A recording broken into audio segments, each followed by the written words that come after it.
I'm Abigail Galvan. Welcome to EWTN ProLife Weekly. What I think is needed is targeted segment-based messaging and the research to support how to optimize messaging to the different audiences that we're trying to convince of the position that we have in the pro-life movement. Voters in several states set to cast ballots for or against life. Analysis on the messaging that is influencing the American vote. When it comes to these buffer zones, you have one person praying silently in her head, and now she can be arrested in the UK. So it's completely draconian. Pro-life activists arrested under buffer zone laws in the UK, some even for silent prayer. We wrote this book in a simple question and answer format so that people, they had a specific question, they can look it up easily, and it's in easy language, and hopefully we lay out the church's teaching. Making your last wishes known to loved ones before your time comes. A new book explains how to adhere to church teaching and end-of-life decisions.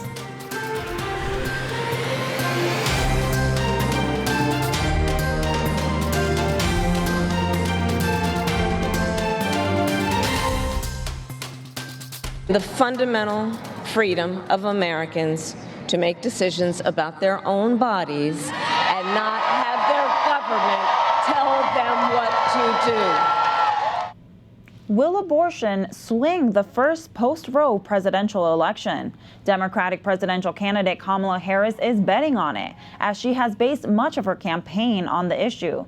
Harris confirmed to NBC News' Hallie Jackson that she would oppose religious exemptions in abortion laws. In the meantime, former President Trump has left his once strong pro-life stance in favor of looking more moderate on life issues.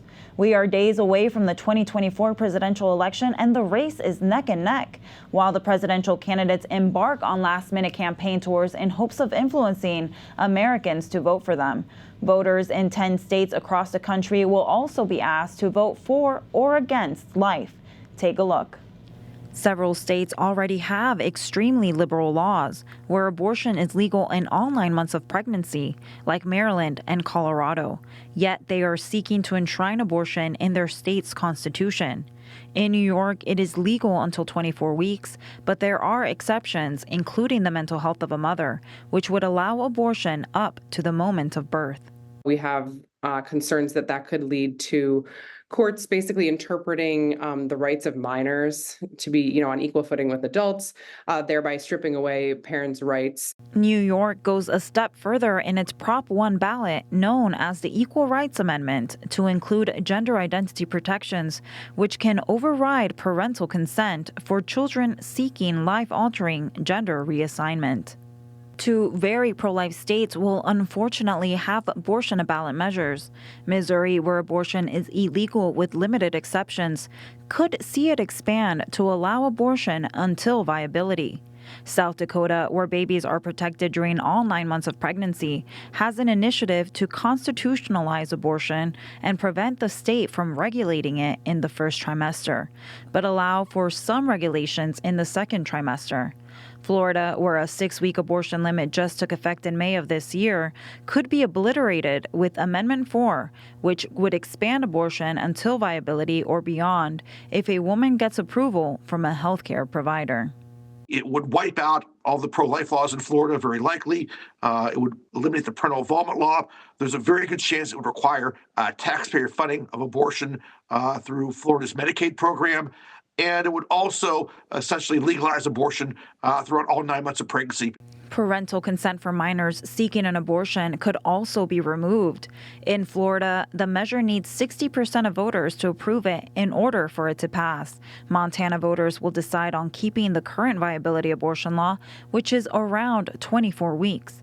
And 2 competing abortion measures will be on the ballot in Nebraska. One measure, Initiative 434, would keep the current 12-week limit for exceptions for rape, incest, and life of the mother.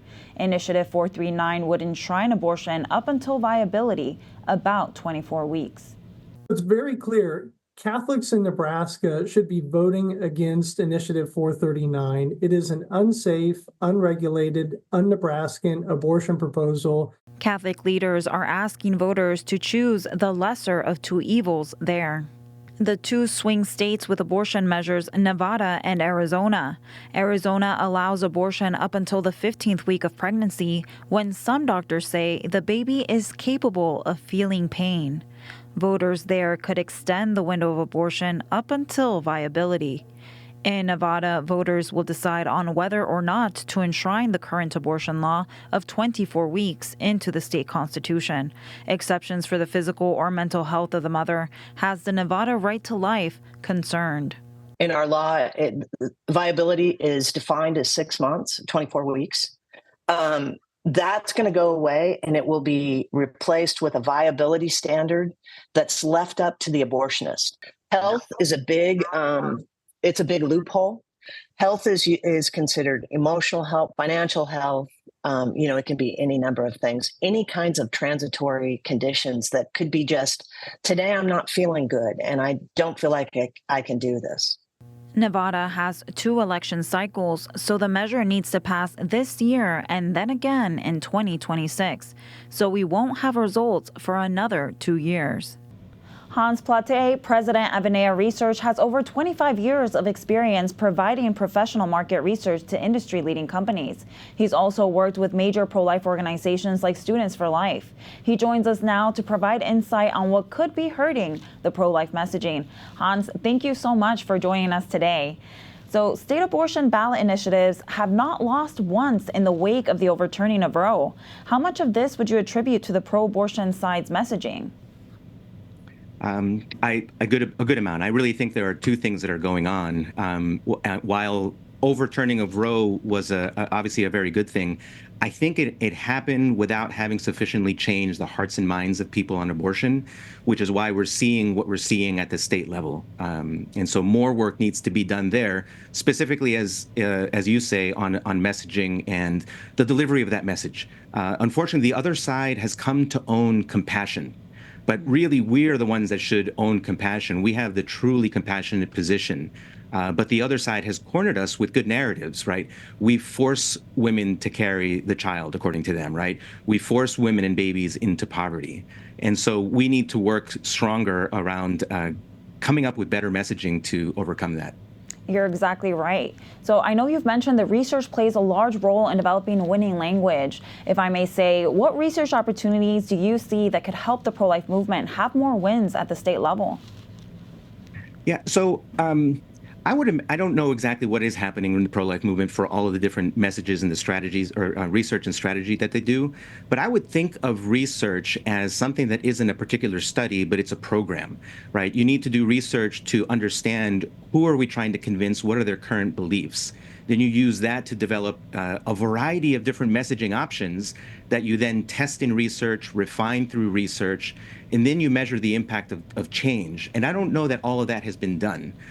I think the second thing around this is that we have to recognize that we're really not targeting a certain population or a single population, but rather a variety of different demographics or different segments, as we call them, right? So you've got women, you've got men, you've got different age groups, religious beliefs, etc. And so what I think is needed is targeted segment-based messaging and the research to support how to optimize messaging to the different audiences that we're trying to convince of the position that we have in the pro-life movement. That makes sense. Pro-abortionists using the viability language seems to be helping them get these amendments on the ballot. How do we combat their narrative? Well, so we have to start now, right? And so I've gotten a couple of requests for different messaging studies within a year of when an initiative was going to come to light. And really, it needs to start, like I said, now for Nevada and maybe even for Florida. So right now, things look positive for Florida only because they have that 60% threshold limit. But I think if we win, we'll barely win. And I think it will embolden the other side to try again, either in 26 or 28. And this is a program that needs to start, pretty soon, because you need to identify the optimal message to the audience, and they need to hear it repeatedly before they will actually adopt it and have it change their hearts and minds, which is obviously what we're trying to do here. Yeah. Is there anything else you'd like to add? I think I think I would say, hope is something that I've always felt is needed in this area, and really just to think about how best to use research to help along the way. I think it's utilized, but probably being underutilized. Thank you so much, Hans. Don't forget to check out the Catholic News Agency's interactive map on state abortion ballots. Head over to catholicnewsagency.com and scroll to the bottom. Another life-based amendment to keep an eye on is in West Virginia. Voters will decide on amending the state constitution to prohibit participation in or the practice of medically assisted suicide or similar actions like euthanasia or mercy killing. In the state of Ohio, a judge struck down the state's heartbeat law late last week. The law protected life after cardiac activity is detected as early as 6 weeks into pregnancy. The judge said that last year's voter-approved amendment enshrining abortion as a right into the state constitution renders the pro-life law as unconstitutional. National buffer zone laws preventing pro-life activists from gathering near abortion facilities take effect across England and Wales starting October 31st. Multiple towns throughout the United Kingdom already have laws prohibiting pro-life activists from gathering near an abortion facility. Some even criminalize silent prayer. It's resulted in multiple arrests, including Isabel Von Spruce, co-director for the March for Life UK, who was arrested twice in Birmingham, England, for praying silently in her head outside an abortion facility in 2022. Now, a pro-life woman living in Edinburgh, Scotland, where a similar buffer zone law took effect in September, fears she'll be arrested simply because she lives inside the buffer zone. She received a letter from the government noting that it is a criminal offense to influence someone within 656 feet of an abortion facility to not seek or perform an abortion. It also states that activities in a private place, such as a house within the zone, could be an offense. The law carries a fine of more than $13,000. As we told you several weeks ago, Adam Smith Connor was arrested in 2022 for silently praying outside an abortion clinic. A court convicted him earlier this month and fined him nearly $11,000. Pro-life advocate Dr. Colin Miller has been on the forefront speaking for the unborn at rallies, marches, online, and more. I had the opportunity to speak with him here in our studio when he was visiting the U.S. a few weeks ago. He talked about his concern for these buffer zone laws and shared what the pro-life community there is doing to protect life. Thank you so much for being with us today, Colin.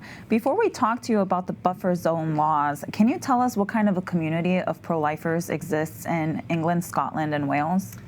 Yeah, so we're very small. So we're about 5% of the population. So it's, we're a very small minority. We're not very popular, sadly. But we have a lot of wonderful leaders, very dedicated people. And despite that small number, we're actually able to get quite a lot done, both in politics and in the culture and otherwise. So we have some wonderful committed people, some great organizations. We don't just have one, we have a number of pro-life groups. And so Scotland, England, and Wales, for the pro-life movement, function kind of similarly, kind of as one. It's kind of a British pro-life movement, but there are a few differences. So Scotland is a bit more pro-abortion, and they have a bit of a tougher time. England is a bit more conservative, not massively, but a little bit more. So yeah, it's different political dynamics, different political parties in power in the country, so that affects things. So things happen at different times in the countries, but generally we're kind of all together. We're not super popular, but we have some wonderful leaders and fighting the good fight, willing to get arrested even for it. Oh, so wow. yeah, we have that's people incredible. to inspire us. Okay, so practically speaking, what effect does the buffer zone laws have on pro-life advocates? So this doesn't just affect pro-life advocates, it affects the women, of course, themselves, because they get deprived of the opportunity to get support. We know women who have gone on record, spoken in the parliament and everything, talking about how they went to get an abortion, and because there was someone outside, they realized that they didn't really want an abortion and that they wanted the child, but they had no support for that. So, so the censorship zones, as we call them, have a huge impact in terms of, you know, giving women support and saving babies' lives. But in terms of the pro-life advocates as well, it is a basic deprivation of their freedoms, whether free speech, free assembly, freedom of religion, freedom of conscience, freedom of protest. Whereas when it comes to these buffer zones, you have one person praying silently in her head, and now she can be arrested in the UK. So it's completely draconian. One of my good friends has been arrested 3 times for praying silently in her head. Wow. So the police even went to her and they asked her, "What are you praying about?" And it was because she was praying about abortion that she was arrested. If she was praying about anything else, it would have been fine. So people said, you know, she was breaking the law because she was in the zone, but that's not the case. The reason she was breaking the law is because of the content of her thoughts and prayers. So it's literally thought crime in the 1984 sense. And so these are now across the country, and we're yet to see what exactly will be allowed, what won't be allowed, but I suspect we'll see more of the same, that people will be arrested just for praying silently in their heads. So how are pro-life communities pivoting to deal with this? So I think at the moment we're still trying to figure out how far exactly does the law extend. So the law, you know, claims to prevent protest, intimidation, harassment, and this is basically made up. You know, that harassment is already illegal, intimidation and abuse is already illegal, and as far as I know, there have never been any convictions for actual harassment or anything like that outside of a clinic. It's a non-problem. So they claim to be preventing this, but in fact they prevent, you know, even thought crime and things like that, or offering help. So I think what pro-lifers want to say is, we want to be able to pray silently in our heads, at least, and we want to be able to have consensual conversations, because that is a woman's choice. It's a woman's right to have a conversation about abortion within the zone if she wants, and the right to access support and help if she wants. And so we're trying to push for that and trying to sort of establish a compromise where we say harassment is wrong, all of us are against that. Of course, you know, we'll need to move online anyway, because many abortions are done now not by going to a clinic, but by just ordering the pills online or on the phone and having the pills at home and doing these do-it-yourself abortions, which are very dangerous, caused a lot of complications already. But that's the situation we're kind of in. And I think in that sense, we needed to do stuff online anyway to actually reach women more and more. And so in that sense, I think it's sort of pushing us in a direction that we already needed to go. So it's maybe not as bad as it might have been 10 years ago, where most women visited the clinic, but of course it's still a huge, huge problem. Callum, thank you so much for being here with us today. We so appreciate it. Thank you, I appreciate it. If you would like to learn more about Callum Miller's pro-life work in the UK, you can head to his website, callumsblog.com, CALUMSblog.com, or follow him on social media at drCallumMiller on X. Coming up next on EWTN Pro-Life Weekly, a new book walks Catholics through end-of-life decisions that align with church teaching. We speak with the author. Stay with us. We'll be right back.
October 31st marks All Hallows Eve, the eve of All Saints' Day, secularly known as Halloween. All Saints' Day is followed by All Souls' Day, when we pray for the souls of our departed loved ones. In many Latin American cultures, particularly in Mexico, these feasts are celebrated as the Day of the Dead. Traditions include placing photos and artifacts of loved ones on home altars as a way to honor and remember them.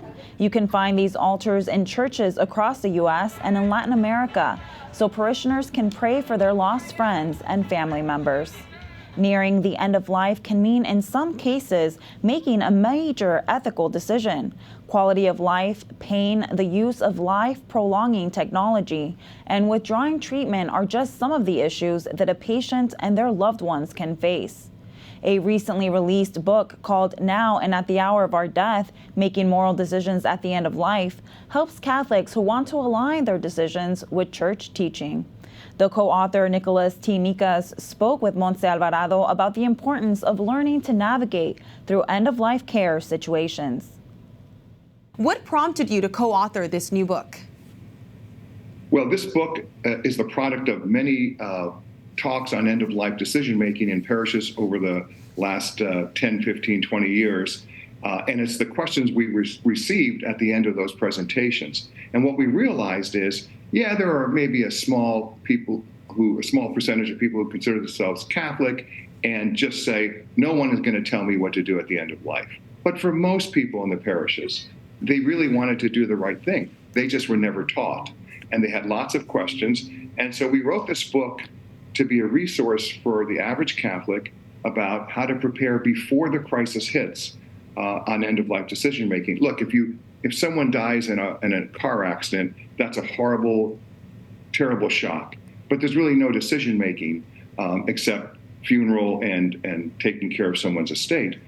But if someone gets an illness or someone gets a chronic situation where it's the long goodbye, as people say, then you have lots of questions because of our modern technology. And technology is a two-edged sword. On the one hand, it keeps us alive. On the other hand, it could do things that 200 years ago, there wouldn't be a question. And so people are confused because A, they haven't been taught. And then B, medical terminology is not familiar to most people. And three, these end-of-life decisions require the virtue of prudence, knowing the right thing to do at the right time. And that's not an easy virtue. I've lived a long life, and I do not claim to have really mastered the virtue of prudence. So because of all these reasons, we wrote this book in a simple question and answer format so that people, they had a specific question. What does the church teach about hydration and nutrition, food and water? Does the church teach about any of these? We can, they can look it up easily, and it's in easy language, and hopefully we lay out the church's teaching. Right. Well, that's a great resource, and one that I think has a great methodology behind it because it's a Q&A. It's easy to go to. What would you say then of all of the questions that you answer and also the questions that you received throughout these speaking engagements is the biggest issue or the biggest question that Catholics and their families face at the end of life? Well, the biggest overall issue, of course, is when to accept medical intervention and when to say it's not morally required and you can either refuse it or you can remove it.